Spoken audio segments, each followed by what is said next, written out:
I was 12 years old the first time that I tried to unalive myself. Obviously, it was a failed attempt, and there were many attempts after that. Some were intentional and some were accidental due to unhealthy coping mechanisms like addiction. And I remember one day I was walking with my partner at the time, and we're walking over this bridge, and I look at her and I'm like, isn't it crazy I could just jump off and it's just over? Like, that's a possibility. And she looks at me and she's like, I really worry about you, like a lot.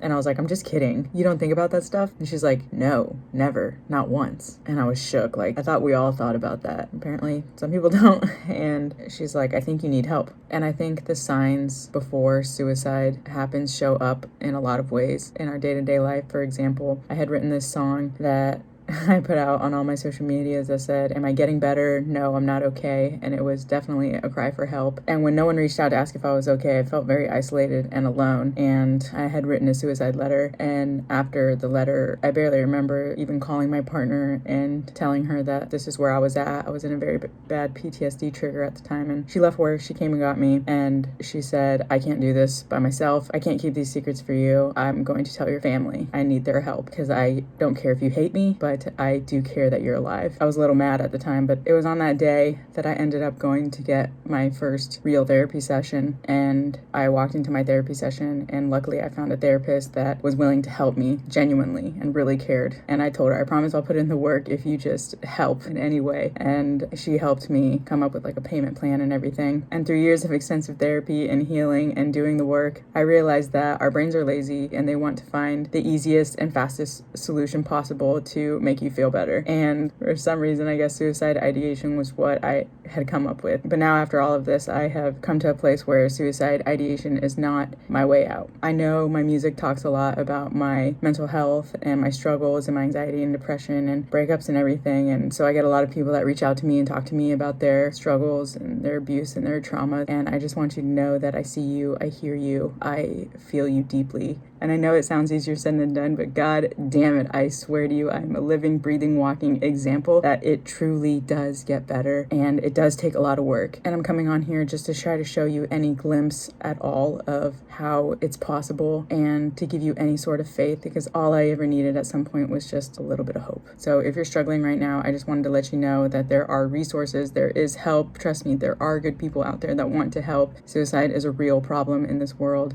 A lot of people are impacted by it, and there are so many resources and options available. And so please don't give up. Don't give up on your first therapist if they suck. Just try another one. Keep trying until you find someone that works for you. You can do this. Your life matters. You are worthy. I believe in you. Please stay. Don't let your story stop here.